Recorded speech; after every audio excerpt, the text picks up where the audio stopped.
sur Kinshasa, l'ouest de la ville a été durement éprouvé par des inondations d'une rare violence, causées notamment par le débordement de la rivière Njili. Ce sinistre a emporté la vie de plus de 32 de nos compatriotes, endeuillé des familles entières et plongé des centaines d'autres dans la détresse, tout en paralysant une grande partie de la circulation urbaine. Je tiens à exprimer, en mon nom propre et au nom de la nation tout entière, ma profonde émotion, ma compassion la plus sincère et ma solidarité indéfectible à l'endroit des familles endeuillées et des sinistrés. En cette heure de peine et d'angoisse, je veux leur dire que la République ne les abandonnera pas.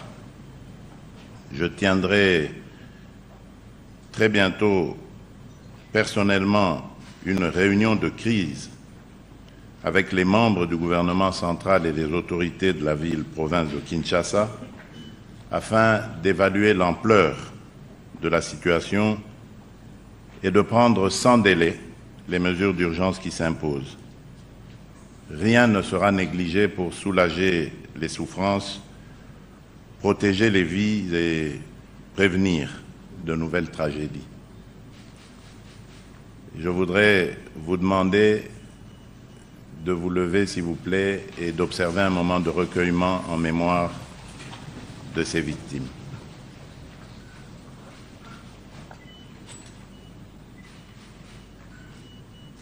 Je vous remercie.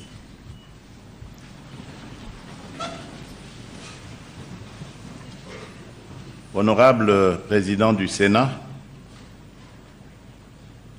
Madame la Première ministre, chef du gouvernement, ici représentée par le vice-premier ministre, ministre de l'Intérieur, Monsieur le Président de la Cour constitutionnelle et Président du Conseil supérieur de la magistrature, Madame et Messieurs les membres du Bureau du Conseil supérieur de la magistrature, Monsieur le ministre d'État, ministre de la Justice et garde des Sceaux, Messieurs les membres des institutions d'appui à la démocratie, Mesdames et Messieurs les membres du Conseil supérieur de la magistrature, distingués invités, Mesdames et Messieurs,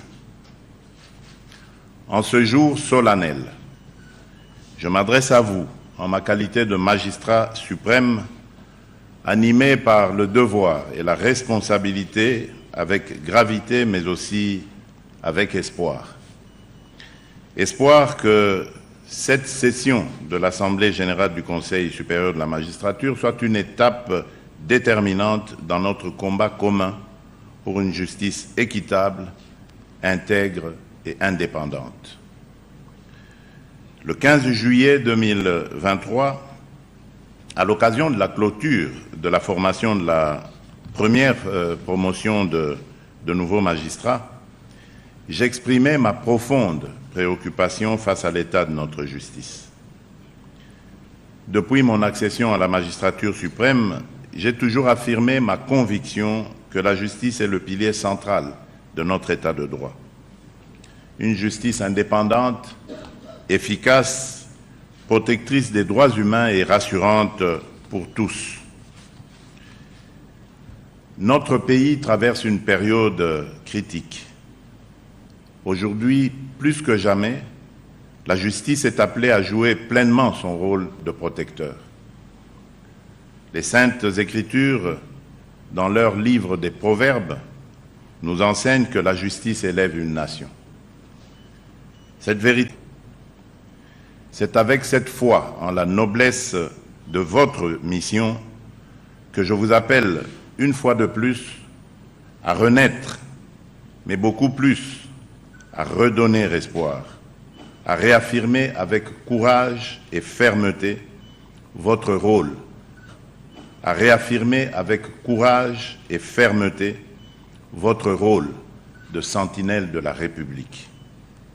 Car lorsqu'elle est entachée, la justice cesse, la première depuis 17 ans.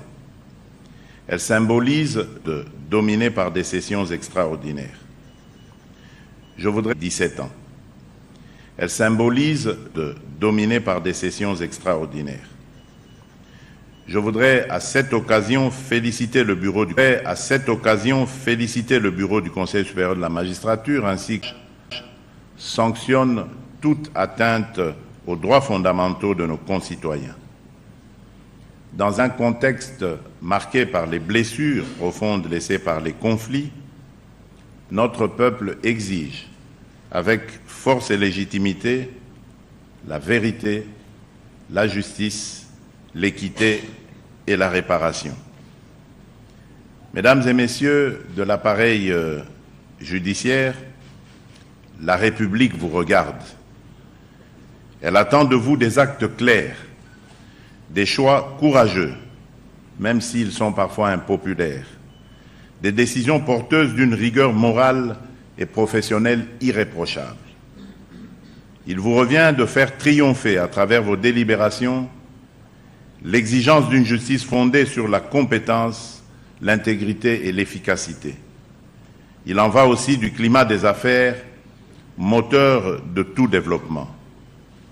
À ce titre, le respect scrupuleux du principe de rotation des magistrats demeure essentiel, non seulement pour assurer l'équilibre territorial, mais aussi pour garantir une justice impartiale, dynamique et enracinée dans toutes les réalités de notre pays.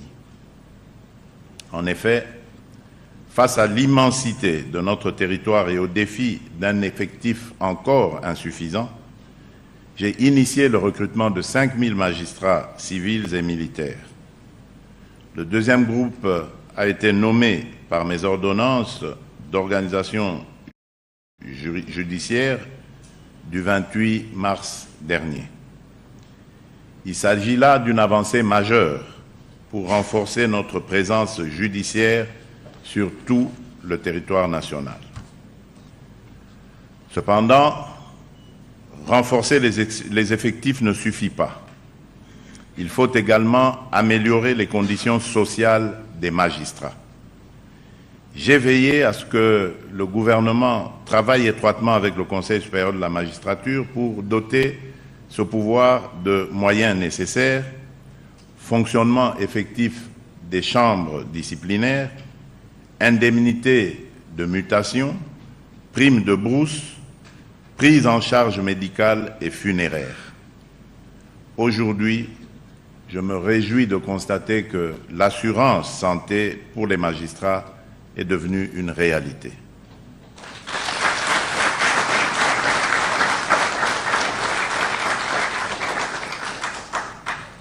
Distingués invités, mesdames et messieurs, l'indépendance judiciaire que garantit notre Constitution n'est pas un privilège personnel, mais une responsabilité collective au service de notre peuple. Soyez donc les garants d'une justice qui assure, rassure et surtout protège les droits fondamentaux de chaque citoyen. Je vous appelle à faire preuve de rigueur et de courage dans vos décisions. La sanction, positive comme négative, au cœur de votre gestion, est appelée à jouer réellement le rôle de régulateur dans la société. Nous devons arrêter avec l'impunité et toute forme de trafic d'influence. Avec les effectifs actuels, aucun déséquilibre dans les déploiements ne saurait être toléré. Les animateurs de la justice doivent être choisis avec discernement sur la base de la probité morale, de la méritocratie et de la compétence. Le favoritisme doit être définitivement banni. Le principe de rotation des magistrats est fondamental. Il garantit non seulement l'équité, mais aussi l'intégrité et l'efficacité dans l'exercice de vos fonctions. Le gouvernement prendra toutes les dispositions nécessaires pour assurer l'application effective des résolutions issues de vos travaux. L'indépendance constitutionnelle du pouvoir judiciaire est non négociable.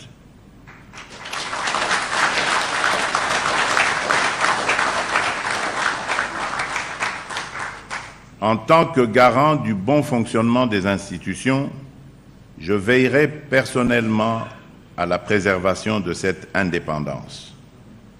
Mais j'invite aussi les magistrats à se souvenir que cette indépendance n'est pas un privilège, elle est un devoir envers le peuple. C'est ici l'occasion de rappeler le pouvoir judiciaire, disciplinaire plutôt, sur les magistrats, reconnu au Conseil supérieur de la magistrature, qui ne doit pas être exercé avec complaisance ou qui ne peut être à géométrie variable. Il est temps de mettre fin à cette notion de double standard au sein de la magistrature, car dire le droit n'est pas synonyme d'être au-dessus de la loi ou de l'appliquer à sa convenance. À vous également, Mesdames et Messieurs du Bureau du Conseil supérieur de la magistrature, je vous rappelle que la loi s'applique à tous. Aussi, j'appelle à un partenariat renforcé entre le gouvernement et le Conseil supérieur de la magistrature pour poursuivre ensemble les réformes nécessaires à l'élévation judiciaire.